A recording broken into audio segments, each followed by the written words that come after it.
All right, I'm here with Ryan Rutherford. He's going to be fighting NFA main event opposite Drew Gigax here on February 20th, I believe, if my notes are correct from earlier. Ryan, how you doing, my man? I'm doing good, man. Thanks for having me on the show. Absolutely, absolutely. This is going to be a kickboxing bout. And one thing I noticed is you're pretty tall. How tall are you? I'm 187 centimeters. And what is that in inches? That's about 6'1", 6'2". 6'1", 6'2". Okay, well, I'm a short guy, so I'm only sitting about 5'6", but you look pretty long and lanky. What's the reach? I've never measured it, but I usually can punch pretty far and beat up the little short guys. But I don't know, my opponent's pretty tall too, so it'll be a couple of corn stalks in that cage. Yeah, let's talk about your opponent real quick, Gigax. He's a pretty accomplished fighter. What does he do well that you need to keep an eye on? He looks like he has some good punching power. I've seen a little bit of his footage. He's a southpaw, and he's tall, those are two things to look out for that we're kind of planning on working on. But he looks like an accomplished fighter. I mean, he's undefeated, and he's the hometown guy. So I don't know, man. I'm gonna go in there. We're gonna throw down. We'll see what happens afterwards. Okay, and you being about 2-3 weeks out from the fight, where are we at in training camp? I mean, I train year round. I mean, I don't have like a specific training camp. Obviously, the intensity does ramp up these last 3 weeks, 2 to 3 weeks. But I mean, I train year round, twice a day, 6 days a week. So I'm ready for any opportunity that arises. So just keep on keeping on, man. Gotcha. Okay, and in training camp, who are some of the guys that are helping you get ready for this big fight? Yeah, so I grew up in Illinois, so I lived in the northern Illinois area. So I trained out there for 10 years, and I recently relocated to Miami. I met Manny Ramirez when I was living out in Thailand at Sitmonchai, the gym Sitmonchai. And we clicked. I ended up moving down here. Well, I ended up visiting about 3.5 months ago. Crazy story. As I'm on the way to the airport, I get laid off from my job. And I come down and visit, and we chit-chat, and he invited me out to, come train in his place, help out around the gym a little bit. And I was like, all right, like, I don't want to go through another winter in the Midwest, so why not just pack up and move down here? So here I am. I mean, the gym's got, Miami in general has tons of combat sports all over. But at Bushido, it's primarily the only Muay Thai academy in the Miami area. But we have a huge stable of people that put me to work every day, man. It's great. I love it there. I'm learning a lot every day. So yeah, it's been going good so far. I'm enjoying it, and this is the first fight for myself coming down here. So I'm excited. I'm just excited to get back in there. It's been too long. Okay, and let's talk about your credentials, because you got a lot of fights under your belt. So why don't you let my viewers and listeners know where you stand in each of your martial arts accomplishments? Yeah, so I started off competing when I was like 18. I started off with just boxing, so that was about 9 years ago. I boxed for a while. I did the Chicago Golden Gloves. I was a runner-up in the novice division. Had about 7-8 fights of just boxing. Then I transitioned into kickboxing. And then I started doing the K1. I won the Waco National Tournament in 2015. I have 3 amateur titles. And then I made my first trip to Thailand in January of 2017 is when I first went to Thailand, and I trained there for a month. At the end of my trip, I fought at Lumpini Stadium, the new Lumpini Stadium, which was fucking crazy. I mean, it was insane. I've never felt energy like that before. And Lumpini Stadium, just the people that don't know, for Muay Thai is like the Super Bowl. And especially for people like me, it was always a dream. Ended up fighting a really tough opponent.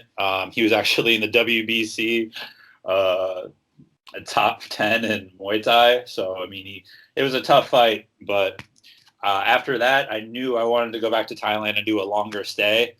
So for the next 2.5 years, I kept training and fighting, having some amateur fights as well. And I ended up coming in November of 2019, I went back to Sitmon Chai, versus where I did my first camp. And then that's when I did my run on Max Muay Thai, Rajanamnir Stadium, which is another big stadium in Bangkok, Thailand. And then because of COVID, I ended up coming back, and I ended up having a kickboxing fight in July in Iowa on the, Pat Miletich had a little comeback fight. I don't even know if it was a comeback fight, but it was a comeback fight, and they had like pro boxing and pro kickboxing on the card. So I took that fight on 3 days notice. I just like to fight, man. I don't, so, but yeah, I'm 4-1 as a pro. I have 40 fights overall. So yeah, that's it. I love it, man. Yeah, it kind of sounds like you'll take a fight, any fight. It doesn't matter what the rule sets are. It just sounds like you're down with it. Yeah, I won't do like MMA or anything because I don't grapple, but any striking sport, I'm down. Yeah, 100%. Now, how did you get into this mess? You know what I mean? How did you get into this world? You know what I mean? Yeah. So growing up, it's really funny. My story is pretty funny. I grew up kind of chunky, overweight. I mean, not very confident, and then I saw a UFC pay-per-view commercial, and I was telling my mom, like, oh, I want to try that someday. And it was for UFC 100 when Frank Mir fought Brock Lesnar, and GSP fought Thiago Alves. And I think there was another title fight on there too. It was a big blockbuster. Yeah, it was a huge card. And my mom was like, oh, I don't think so. Because I grew up, I'm chunky. I was chunky. I was like 230 pounds, and I played baseball, not a contact sport. I was afraid to play football growing up. And now I'm trying to get into martial arts and boxing. And actually my first martial art was Brazilian Jiu-Jitsu. I did that for a little bit. But anyway, I ended up watching the UFC. I'm like, oh, I got to try this. I ended up going to a gym called No Joke Martial Arts. And started training there. I did the Brazilian Jiu-Jitsu on and off. And then I tried boxing, and I absolutely loved that. Just being able to hit stuff, get on my aggression. I lost 60 pounds over 2 years. And when I was 18, I ended up competing. But with that being said, when I first started sparring and stuff, I'd be so afraid to get hit. I would turn around. I'd be terrified. I'd flinch at every punch. It was a long process for me to get in the ring. And my coach, Rich, didn't want to just put anyone in there. He didn't want to see me get hurt. But I broke through a couple of sparring sessions, and he's like, hey, if you want, we're doing this boxing show. It was literally right outside of the gym, in our backyard. It was as smoker as it can get. And then I did it, and I ended up beating the crap out of this dude. And it was the best feeling and the best adrenaline rush I've ever had in my life.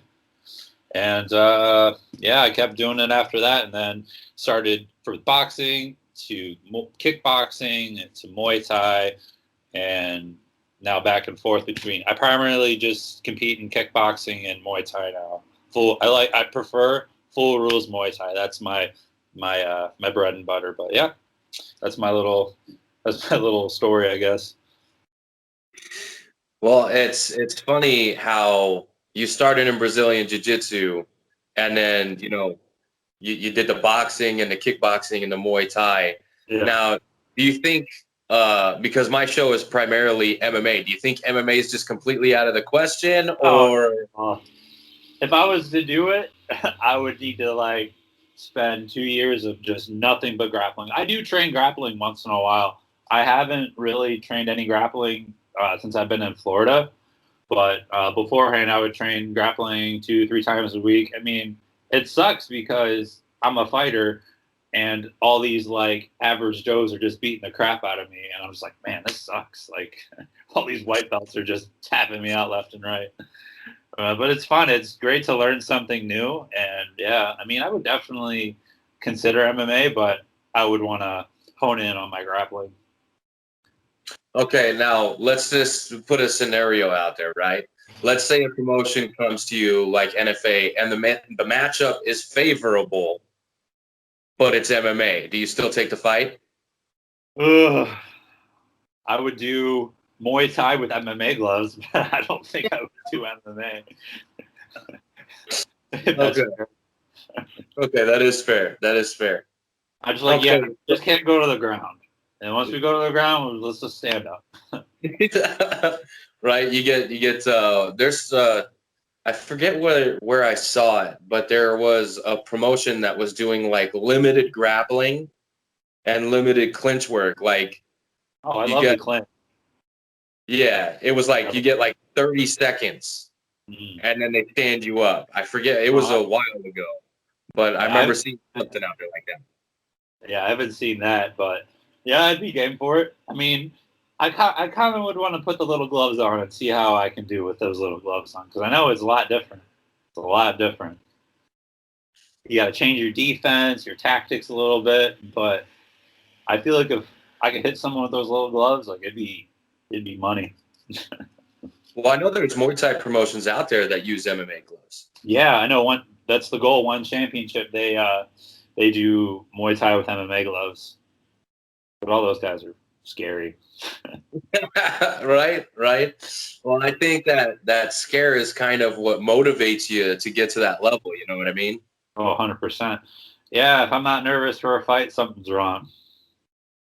Right. Okay. So, what are your aspirations here? Because you bounce between kickboxing and Muay Thai, and that's more my buddy Rich's area of expertise than mine. So, explain to me like where you're planning on taking this? Well, I mean, I'm not I'm not a very materialistic person. I just kind of do it for the love of it. I mean, anyone that pursues kickboxing, Muay Thai longer and competing as a longer than a few years, they just do it for the love of it. And I've accomplished a lot. And being in Thailand, I fought on Glory.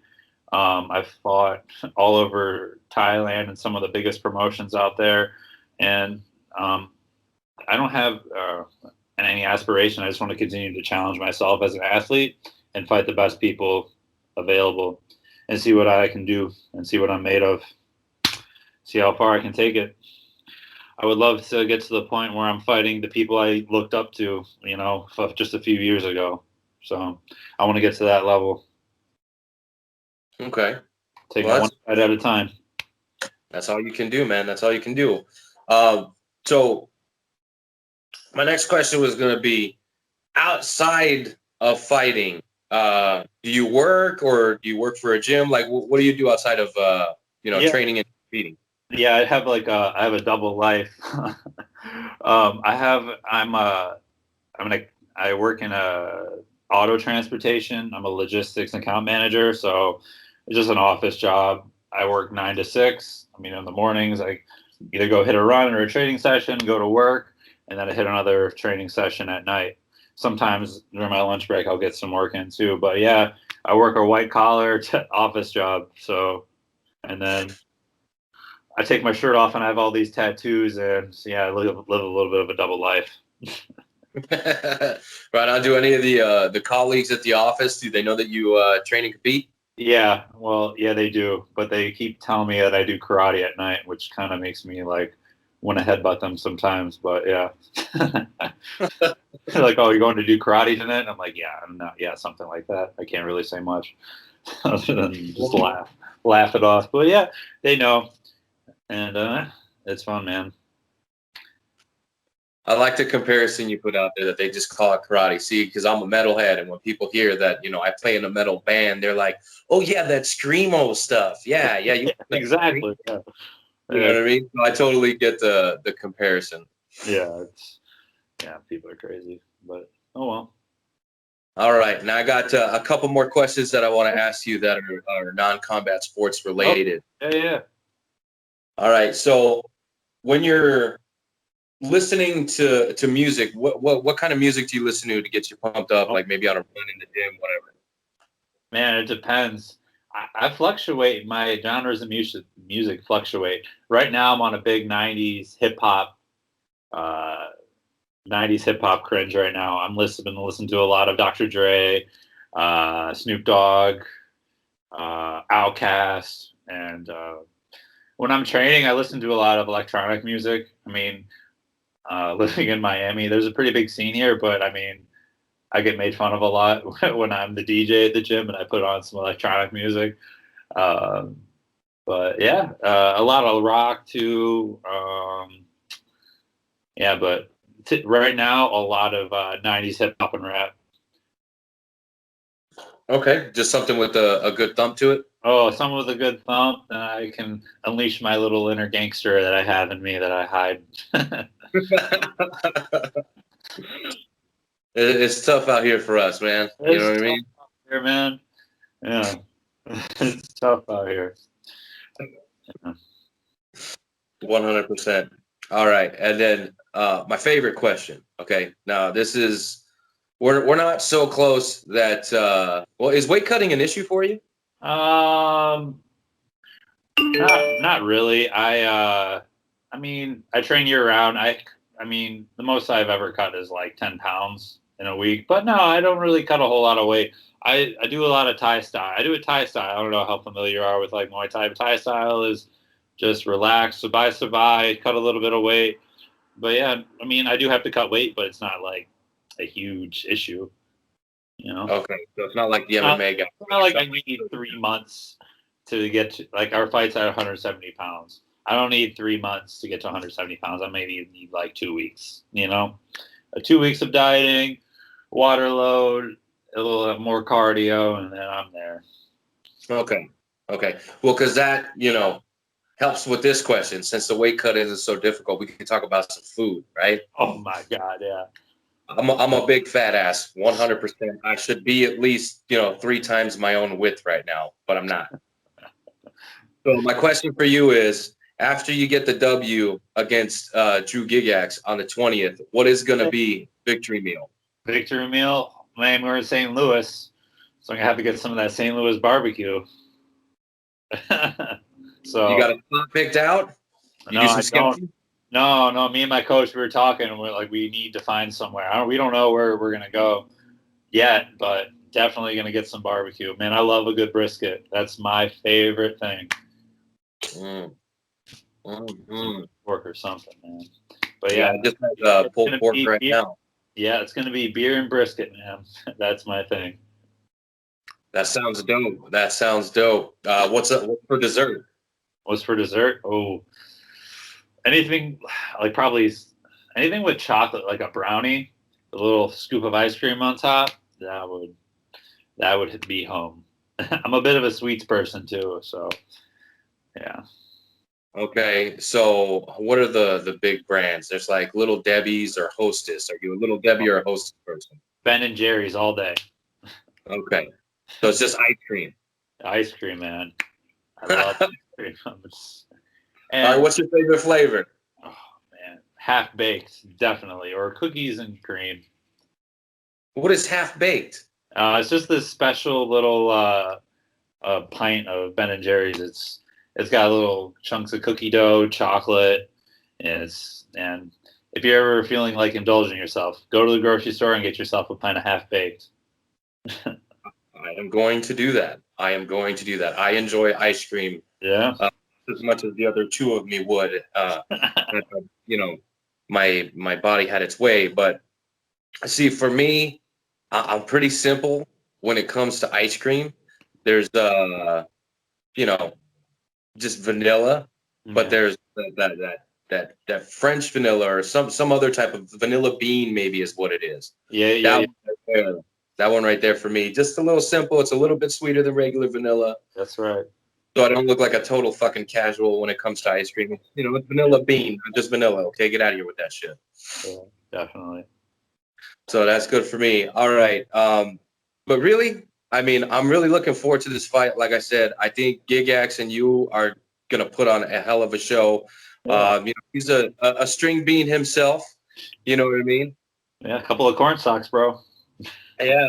Like I said, I'm looking forward to it. You guys both got some pretty good experience, and I think we're gonna see fireworks, my friend. I'm excited. Yeah, I'm just excited to get back in there, man.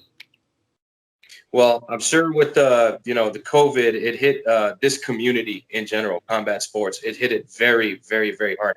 Here in Arizona, we're still not doing events. Oh, wow. I mean, yeah, our event that we had scheduled for February got pushed back to March here.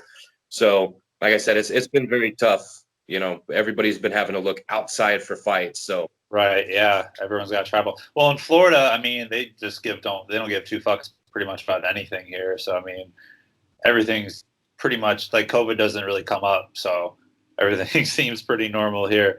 Well, we wear masks and stuff, but yeah, everything seems pretty normal down here. So I'm loving it, man. I know they've been having a lot of fights and stuff. The problem is just hard to find fights, you know, as a professional like kickboxer or doing Muay Thai. And just in America, back in Thailand, I could fight every month. And it was easy.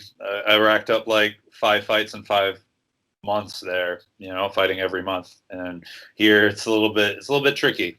Kind of have you got to be able to have a good network and be able to have good connections.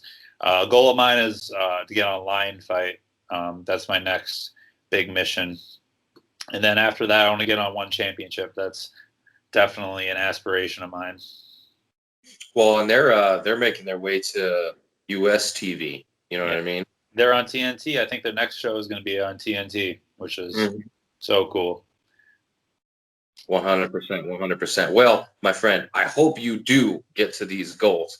Check off these bucket list items and fucking have fun doing it. I appreciate it, bro. All right. Well, we've come to the point in the interview where I give my guests as much time as they'd like to thank their training partners, coaches, sponsors, all that good shit, man. So take the floor. Go ahead. Cool. Shout out to Bushido Muay Thai Sensei Manny Ramirez, my friends at No Joke up in the great North Midwest in Rockford, Illinois, and to my lone behold sponsor, Funk Fighter, gear disinfectant. So, and all my friends and family who support my crazy fighting addiction, because that's what I call it. It's not a hobby for me. It's an addiction. So I appreciate it. And all my training partners, couldn't have done this without you. Only good as your training partners are. So I take that very seriously. Well, I'm glad you do. I'm glad you do. And I'm glad you got them, you know, in your.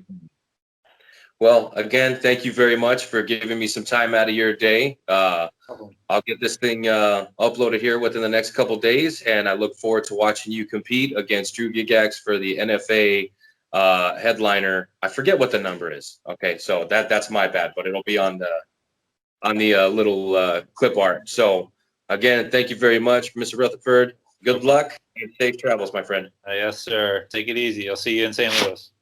All right, man. Take it easy. Yeah, bye-bye.